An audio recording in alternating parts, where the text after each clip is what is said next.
Sa lahat ng food trip dito, ito kagad yung pinuntahan ko.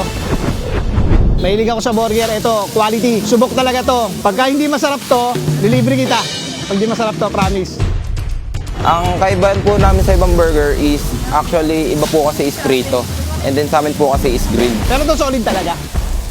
Malalasahan niyo po yung pagka-smoky flavor po. 80% beef and then 20% pork. Cheese, barbecue, tomatoes, cucumber, and lettuce. Tinitinda po namin dito is single barbecue and single cheeseburger. And then meron din po tayong double burger steak, double barbecue, and double cheeseburger. Nag-open po kami is 2 to 12 po. Iniimbitahan ko po kayo pumunta po dito sa Herrera Street, corner M. Nison po. Malapit lang po kami sa SM San Lazaro. Harap lang po kami niya. Solid dito sa Joshua's Burger. Ang kagandahan po dito sa grilled burger namin is sulit po at 60 pesos lang po siya. Mabubusog na po kayo.